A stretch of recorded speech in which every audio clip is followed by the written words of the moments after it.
Добредојавте уште една од овие кратки епизоди, односно наречени подкасти на Авангарда и во неа ќе разговараме со двајца представници на факултетските организации, на факултетските студентски собранија на УКИМ. Со нас се Ленче и Стефан. Здраво, дечки. Здраво. Ленче и Стефан се овдека да ни раскажат за една многу интересна и кул иницијатива која што Универзитетското студентско собрание ја презема пред неполн еден месец, мислам дека или два. Да, која што всушност представуваше една работилница за сите заинтересирани, односно надржни археолози или луѓе кои сакаат да се занимаваат со археолошката наука во нашата земја. Да не го трошам јас нивното време, би им дал сега подимот на нив самите да се представат. Ќе почнеме од Ленче. Може да ни каже слободно од кои факултет си, дали си член на некоја организација и како ти дојде во целата оваа идеја за една ваква работилница? Здраво на сите. Јас сум Ленче Димовска, студент на Институтот за етнологија и антропологија при Природно-математичкиот факултет. Сум представник на нашиот институт, на мојата генерација во Факултетското студентско собрание на ПМФ и од таму сум вклучена и во работилницата која што се одвиваше на Стоби. Одлично. Со нас исто така денеска и Стефан. Стефан исто така беше вклучен во ова и тој ќе ни каже како. Здраво на сите. Јас сум Стефан Божиновски, студент на катедрата по графика на Факултетот за ликовни уметности. Меѓу другото сум и председател на Факултетското студентско собрание при Факултетот за ликовни уметности. За оваа работилница која што зборуваме конкретно, бев вклучен заедно во Комисијата за наука и успеавме да, како представник од нашето студентско собрание, за да успееме заедно да ја организираме за студентите од овие три факултети. Јасно. Станува инаку збор за на вонкурикуларна активност која ја организира студентите на УКИМ во соработка со Комисијата за наука на Универзитетското студентско собрание, односно организира еднодневна, ако не се лажам, работилница, археолошка работилница на локалитетот Стоби, каде што ќе ни кажат што поточно се случуваше во текот на тој ден. Меѓутоа, пред да почнеме, сакам да прашам вас од каде ви дојде конкретно идејата за ваква работилница и колку на вистина има потреба на Универзитетот Свети Кирил и Методи, потреба од вакви дополнителни практични активности настрана од теоретската настава. Да посочам дека работилницата траеше 3 дена. 3 дена? Да, 3 дена. Инаку идејата уште во незината почетна фаза е дојде од колега од филозофскиот факултет, кој што заедно со председателката на Комисијата за наука Ангела Најдовска ја има инициирано како можна активност и во меѓувреме во почетната фаза си имав вклучено јас како размислување околу идејата. Мило ни е што всушност успеа да се оддели буџет за таа планирана активност и подоцна успеавме да ја развиеме во тоа што уствари се случи. Инаку во однос на вакви активности, курикуларни активности, мислам дека дефинитивно се нешто кое што фали на нашиот универзитет и верувам дека според искуството првично на учесниците, мислам дека дефинитивно се нешто на кое што треба дополнително да се работи, односно повеќе да се застапени вакви активности. Јасно. Дефинитивно се согласувам и сметам дека баш задача на нас како студентски собранија ќе биде да ги ангажираме студентите повеќе во вакви активности, бидејќи факултетот многу и не се интересира да издвојуваат време и средства за нив. Сега, следното прашање ми е како се решивте баш за Стоби, односно дали овој локалитет имаше нешто конкретно да им понуди на своите посетители, дали имаше нешто особено што ја привлече кон овој локалитет и конкретно каков беше првичниот пристап на институциите, па и на самиот локалитет или на вработените кон една ваква идеја, дали беа отворени кон некои вакви активности, што веројатно не се случуваат во последно време толку кај нив заедно со студентите. Целата организација е на Комисијата за наука и на студентското археолошко здружение Аксиос, кои што за време додека се организираше целата оваа работилница, за време на процесот на организација на оваа работилница, студентите беа веќе на терен, на слоби, и само како продолжение на нивното теренско истражување таму, односно ископување, се надоврза оваа работилница. Од друга страна, да, луѓето, односно вработените во Националната установа Скопје беа фантастични. Не се штедеа во ништо, значи прво длабински ни ги објаснија сите работи кои што ние не ги знаевме. Се ни представија на најпрост начин. Воопшто не се почувствувавме дека не сме археолози, дека сега пред нас стои човек археолог кој што не знам ни објаснува нешто што е ископано од 6 век. Не, туку тоа беше ептен сведено на наше ниво и им благодарам за тоа. Одлично. Да, дори можам да надополнам дека уште од самиот почеток кога им беше предложено од наша страна на Стоби како е на национална институција, уште од самиот почеток без разлика на моменталната ситуација, скоро мислам дека не се ни двумеа да поддржат и да не примат како работилница во нивниот работен план. Така што мислам дека од таа страна дефинитивно сме задоволни, инаку од аспект на зошто го одбравме Стоби, мислам дека уште кога размислувавме за кои места и локалитети би биле потенцијални, некако Стоби барем за почеток ни се издвои како еден од побогатите локалитети, нели места каде што може да барем за почеток да имаме доволно податност и доволно богатство на наоди, на едноставно искуства воопшто и од оние кои што работат таму, за да со добро на некој начин и со полна сила можеби ја лансираме оваа работилница како активност. Јасно. Ми се допаѓа искрено што имале вако позитивен пристап и вие и самите вработени во локалитетот. И тука веќе полека навлагаме во моето следно прашање, тоа ме интересираше што конкретно се случуваше во текот на тие 3 дена за време на работилницата. Вие бевте во организацијскиот тим на целата работилница, односно ја планиравте вие агендата, ви помогна од страна или како течеше тој процес на организација? И ме интересира што точно правеа студентите за време на тие денови. Агендата беше поделена во 3 дена, во 3 дела.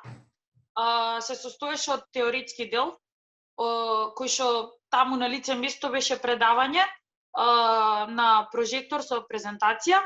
Втор дел беше одење на терен, на самиот локалитет и на објектите кои што се наоѓаат на него, и трет дел беше третиот ден, односно изработка на мозаик, паралелно бевме поделени во 3 групи и учествувавме и на чистење, односно конзервација и реставрација на мозаик.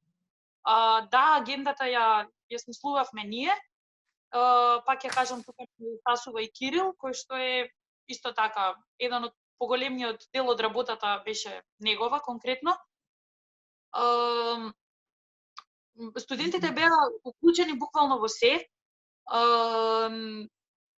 Најпрво ги слушавме предавањата, имавме можност да отвориме дискусија, имавме предавања со примери, пронајдоци кои што се ископани на терен и кои што ни беа достапни да ги видиме, да ги фатиме, да видиме што се случува со нив. Тоа не би додала друго, Стефан.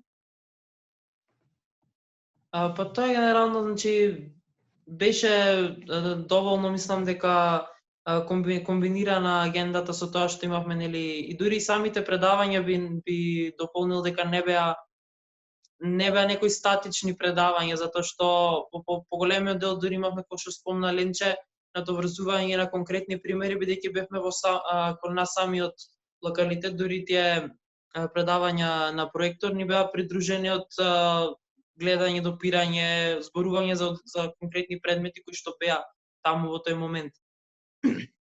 Така што не знам дали реално нешто би дополнил, но мислам дека отприлика Ленче помина се околу тоа што е најважното. Јасно.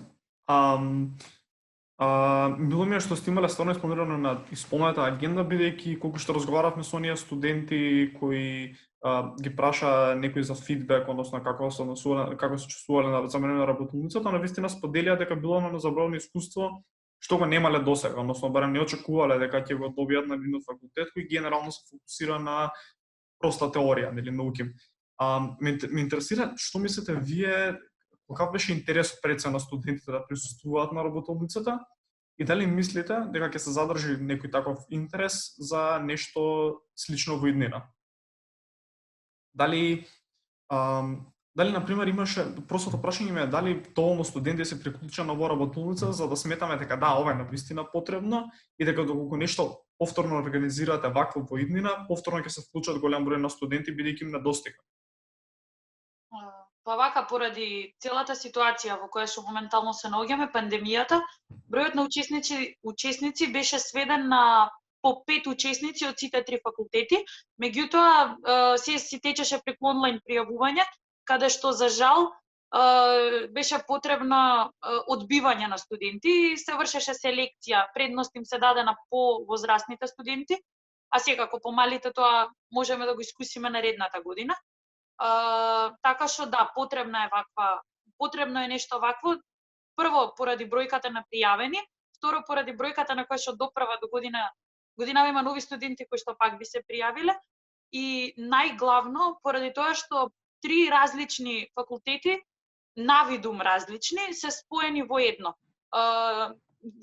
Од антрополошка гледна точка еве како изгледаше се наидовме на оние стереотипи со кои што сме обкружени, со кои што живееме. Конкретно, овие се од ликовна уметност, ја види ги какви се, не знам, снопчиња, не знам, пераат ваква шема, таква шема, тоа е реалноста со која што живееме. Ама не излезе така, излезе дека сме сите една екипа која што 3 дена дишеше заедно. Прво пријателски, второ заради работата за која што сме дојдени.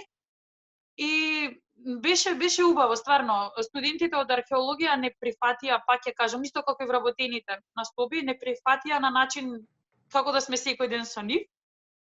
Ние меѓу себе си разменувавме мислења, се надополнувавме. Јас студирам етнологија и антропологија и сега на многу тоа им беше нејасно. Што при еден етнолог на археолошки локалитет? Многу прави. Од моментот дека таа цивилизација која што живеела во тоа време, во тоа место, на тоа место, имала културен живот, имала социјален живот, секојдневен живот и работи кои што и ние ден денес ги правиме и некогаш ги правеле луѓето. Пак се соочуваме со онаа бариера, ние сме во 21 век, ние све сме измислиле, ние сме врвот. Не, те приземнува се што гледаш таму, сваќаш дека луѓето тогаш го имале истото, го правеле истото, значи од моментот бањи, тоалети, црква, зошто црква, начин на уредување, богати сиромашни населба, па моментот од тука се земани камења да се направи вар, да се изгради не знам што, па потоа предметите од секојдневието кои што се од керамика, од стакло, од дрво, од коска, од коска за изработка на облека, сите такви материјали кои што се пронајдени и сваќаме дека и ние денеска ги имаме, а пак ќе напоменам нешто што ми остана во сеќавање и кое што така ќе ме води. Дека луѓето максималниот век кој што им бил тогаш, им бил 35 години, а ние 75 години, и они за 35 години имале живот кој што па да не речам, ама може да се рамња со нашиот, освен технологијата која што ја имаме, а се останато е исто. Прекрасно. Да, навистина зачудувачки факти може да се откријат од локалитет каде што нели жив човек не стапнал стотици и илјадници години и ме искрено фасцинира целата таа наука, целата таа област и верувам дека ми било интересно и на колегите кои присуствувале на работилницата. Тука проѓаме кон моето следно прашање. Дали имате некои конкретни слични планови за воиднина? Дали уште од сега размислувате за нешто што би го организирале ово или наредниот семестар? Дали може би размислувате со истата екипа на друг локалитет да отидете или пак се уште размислувате некако на некој друг начин?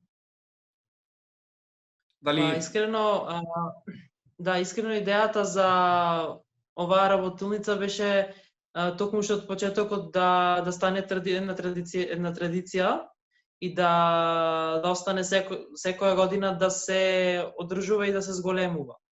И да се проширува како со нели тематските темите кои што се покриваат, со тоа што ја крстивме нели како работилница за античка и современа култура, со една со тоа што би сакале да ја дадеме потенцијал нели да се доразвие тоа да ја споиме таа античка култура со која што почнавме сега, со некоја со современата култура, дали од поблиското минато или дури сегашната, како се надоврзува сета таа култура и културно наследство. Така што дефинитивно бевме согласни што од почеток дека не треба да се остави оваа активност да замре, туку да стане токму традиција, со тоа што со секоја нели наредна организација односно организацијата помеѓу овие неколку страни кои што и годинава ја организиравме, да продолжи да се развива и да се зголемува и во број на учесници, и во не знам, и во теми кои што се покриваат. Јасно. Да. И тоа може да се вклучат и други сродни факултети. Мислам, или пак оваа работилница достане од овие достанат вклучени овие 3 факултети, ама треба претходно го постави прашањето, треба да се направи нешто вакво, не знам, тука е историја на уметност, тука е реално етнологија и антропологија. Факултетите за антропологија во светот се во склоп на филозофски, кај нас поради историјата и политиката која што ги води за жал некои работи, се уште институтот е на природно-математички, што и не е толку грешка, од таму па гледаш сродност со тие факултети, ама може да се направи конекција помеѓу, социологија и антропологија, историја на уметност и цела во оваа работилница, или само ликовна уметност и историја на уметност. Иако се тоа сродни науки, сепак функционираат како два различни факултети, а студентите ги имаат истите погледи за светот, за се што не обкружува, така што ова нека биде еден никулец од кој што ќе прераснат повеќе вакви проекти. Да, навистина убаво кажано, и лично сметам дека стварно ова е еден добар никулец, една добра идеја да прерасне во нешто голямо и редовно. Мислам дека покривме се генерално што имавте да кажете во врска со оваа работилница, и се надам дека навистина добро испромовиравме работата која имате завршено, бидејќи она што го направивте тие 3 дена стварно допринесе да се зголеми не само интересот, туку и знаењето кај студентите на Универзитетот Свети Кирил и Методи. Ви благодарам уште еднаш на двајцата што учествувате во овој краток подкаст и се надевам дека за некој месец ќе ви имаме повторно со продолжетокот од ова идеја што сте ја родиле. Фала ви многу, дечки. Фала и на тебе. Фала ви.